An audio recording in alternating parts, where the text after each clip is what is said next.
Вече мога да ви кажа стартовите състави на двата отбора.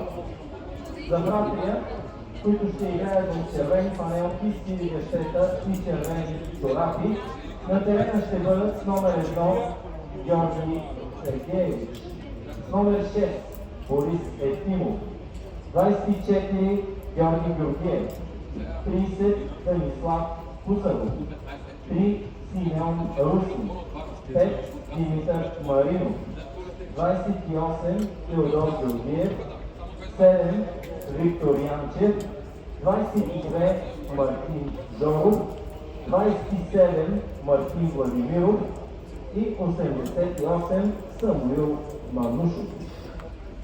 За отбора на миньор Перник с номер 4 Антонио Кирилов, 14 Кристиян Тодоров, 99 Кирил Дойчев, 3 Захари Кирилов, 11 Симеон Боянов, 8 Самуил Симеонов, 6 Тихомир Чаков, 10 Йоан Йорданов, 7 Христо Христов, 9 Марио Малинов и 16 Дани Димитров. Малко по-късно ще ви кажа и резервните състезатели на двата отбора.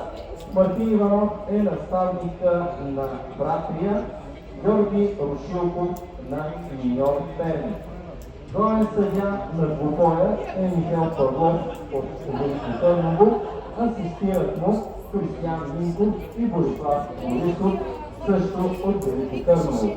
Емил Горанов от Габрово е делегат на Българския футболен съюз.